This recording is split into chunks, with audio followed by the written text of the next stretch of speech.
Hello दोस्तों, आज की कहानी है सुधा ने क्या अपने पति की चिट्ठी पाकर खुश नहीं हुई थी। आज फिर वही चिट्ठी मनी ऑर्डर के साथ देखी तो सुधा मन ही मन कसमसा कर रह गई। अपने पिया की चिट्ठी देख उसे जरा भी खुशी नहीं हुई। सुधा ने दुखी मन से फार्म पर दस्तखत करके डाकिया से रुपए ले लिए और अपनी सास के पास चली आई और बोली, यह लीजिए माँ पैसा, मुझे क्या करना है, अंदर रख दे जाकर। कहते हुए सास माँ दरवाजे की चौखट से टिक कर खड़ी हो गई।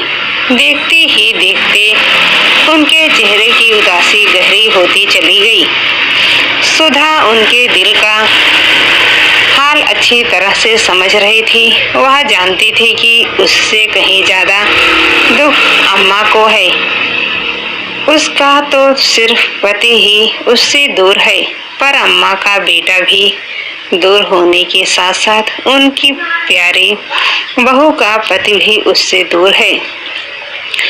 यह पहला मौका है जब सुधा का पति साल भर से घर नहीं आया। इससे पहले 4 नहीं तो 6 महीने में एक बार तो वह जरूर चला आता था। इस बार आखिर क्या बात हो गई जो उसने इतने दिनों तक खबर नहीं ली। अम्मा के मन में तरह तरह के ख्याल आ रहे थे। कभी वे सोचती कि किसी लड़की के चक्कर में तो नहीं फंस गया वह, पर उन्हें भरोसा नहीं होता था। हो न हो पिछली बार की बहू की हरकत पर वह नाराज हो गया होगा भी तो ना समझ अपने सिवा किसी और का लाड उससे देखी नहीं जाता। नालायक यह नहीं समझता बहू भी तो उसके ही सहारे इस घर में आई है। उस बेचारी का कौन है यहाँ। सोचते सोचते उन्हें वह सीन याद आ गया जब बहू उनके प्यार पर अपना हक जताकर सूरज को चिढ़ा रही थी और वह मुंह फुलाए बैठा था। अगली बार डाकिया की आवाज सुनकर सुधा कमरे में से ही कहने लगी, अम्मा डाकिया आया है, पैसे और फार्म लेकर अंदर आ जाइए, दस्तखत कर दूंगी। सुधा की बात सुनकर अम्मा चौंक पड़ी।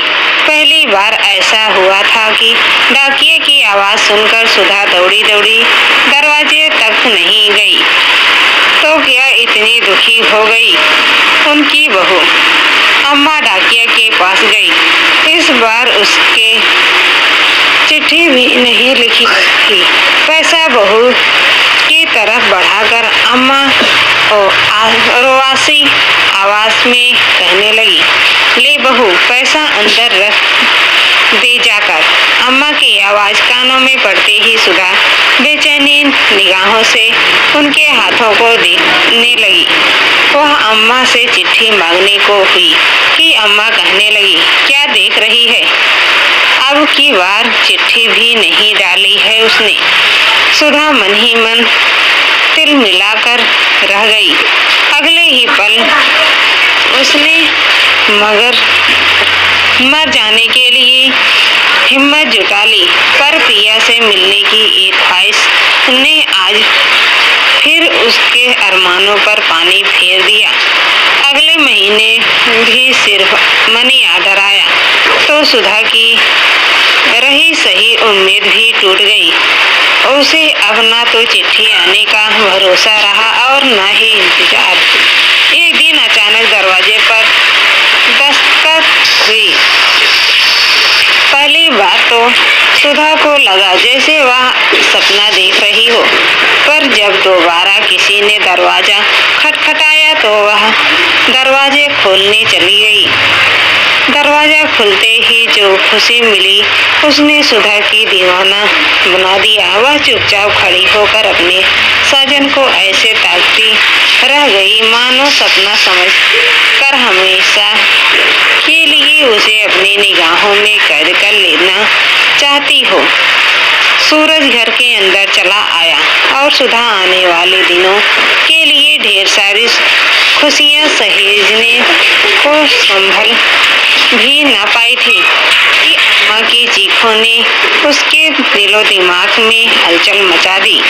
अम्मा गुस्सा होते हुए अपने बेटे पर चिल्ला जा रही थी, क्यों आया है? तेरे बिना हम मर नहीं जाते। क्या बात है अम्मा? सुधा को अपने पिया की आवाज सुनाई दी। पैसा भेजकर एहसास कर रहा था हम पर। क्या हम पैसों के भूखे हैं? अम्मा की आवाज में गुस्सा लगातार बढ़ता जा रहा था। क्या बात हो गई? आखिर सूरज गंभीर होकर पूछ के बैठा। बहू, तेरा पति पूछ रहा है कि बात क्या हो गई? 2 महीने से बराबर खाली पैसा भेजता रहता है। अपनी खैर खबर की छोटी सी एक चिट्ठी भी लिखना इसके लिए सिर का बोझ बन गया है और पूछता है कि क्या बात हो गई है। सूरज बिगड़ कर कहने लगा, नहीं भेजी चिट्ठी तो कौन सी आफत आ गई? तुम्हारी लाडली तो तुम्हारे पास है, फिर मेरी फिक्र करने की क्या जरूरत पड़ी? सुधा अपने पति के ये शब्द सुनकर चौंक गई। शब्द नए नहीं थे, नई थी उनके सहारे उस पर बरस पड़ी नफरत। वह नफरत जिसके बारे में उसने सपने में भी नहीं सोचा था। सुधा अच्छी तरह समझ गई कि यह सब उन अटखेलियों का ही नतीजा है जिनमें वह उन्हें अम्मा के प्यार पर अपना ज्यादा हक जताकर चढ़ाती रहती, अपने पिया को सताती रहती। इसमें कसूर सिर्फ सुधा का ही नहीं था, अम्मा का भी तो है जिससे उसे इतना प्यार किया। जब ये जानती थी अपने बेटे को तो क्यों किया इससे इतना प्यार? क्यों इसे इस बात का एहसास नहीं होने दिया कि वह इस घर में बेटी नहीं बहू है? अम्मा सुधा का पक्ष ले रही थी, यह भी गनीमत ही है, वरना वे भी उसका साथ न दे तो वह क्या कर लेगी? इस समय तो अम्मा का साथ देना ही बहुत जरूरी था। अम्मा अपने बेटे से लड़े जा रही थी। तेरा दिमाग बहुत ज्यादा खराब हो गया है। अम्मा की बात का जवाब सूरज की जबान पर आया ही था कि सुधा बीच में बोल पड़ी, यह सब अच्छा लगता है क्या आपको? अम्मा के मुख लगे चले जा रहे हैं, बड़े अच्छे लग रहे हैं आप ना। चुप, यह सब तेरा ही किया धरा है, तुझे तो चैन मिल गया होगा। यह सब देखकर न जाने कितने कान भर दिए हैं। अम्मा आते ही मुझ पर बरस पड़ी। थोड़ी ही देर रुक कर सूरज ने खुद पर काबू करना चाहा, फिर कहने लगा, यह किसी ने पूछा कि मैंने चिट्ठी क्यों नहीं भेजा? इसकी फिक्र किसे है अम्मा पर? तो बस तेरा ही जादू चढ़ा। माँ, मेरा जादू चढ़ा तो है, पर मैं क्या करूँ? मुझे मार डालो तब ठीक रहेगा। तुझे छुटकारा मिल जाएगा और मुझे तुम्हारे बिना जीने से। अब जाकर अम्मा का माथा ठनका। आज उनके बच्चों की लड़ाई बच्चों का खेल नहीं था, आज तो उनके बच्चों के बीच नफरत की बुनियाद पड़ी नजर आ रही थी। बहू का इस तरह बीच में बोल पड़ना उन्हें अच्छा नहीं लगा। वे अपनी बहू की सोच पर चौंकी थी। वे तो सोच रही थी कि उनके बेटे की सूरत देखकर बहुत सारे गिले शिकवे भूल गई होगी।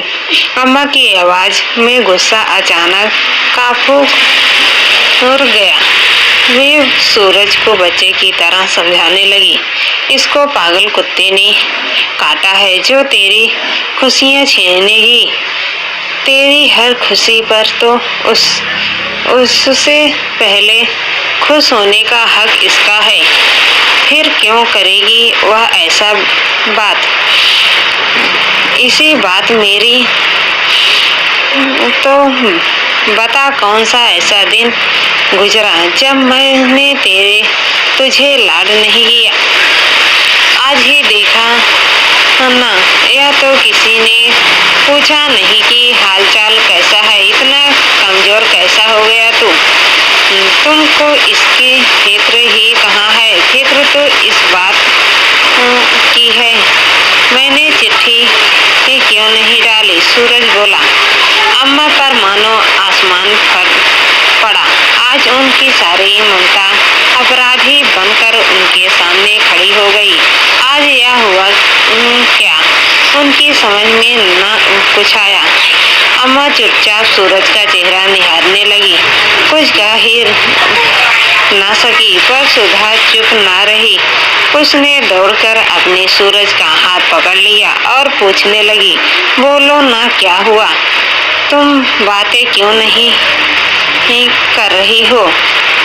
मैं 2 महीने से बीमार था। लोगों से कह कर जैसे तैसे मनी आर्डर तो करा दिया, पर चिट्ठी नहीं भेज सका। बस यही एक गुनाह होगा। सुधा की आंखें से निकलने आंसू होठों तक आ गए और मन में पागलपन का कुफूतर भर उठा। देखो अम्मा, सुना कैसे रहे हैं। इनसे तो अच्छा दुश्मन भी होगा। मैं बच्ची नहीं हूँ, अच्छी तरह जानती हूँ कि भेजना चाहते तो 1 नहीं 10 चिट्ठियाँ भेज सकते थे। नहीं भेजते तो किसी से बीमारी की खबर ही करा देते।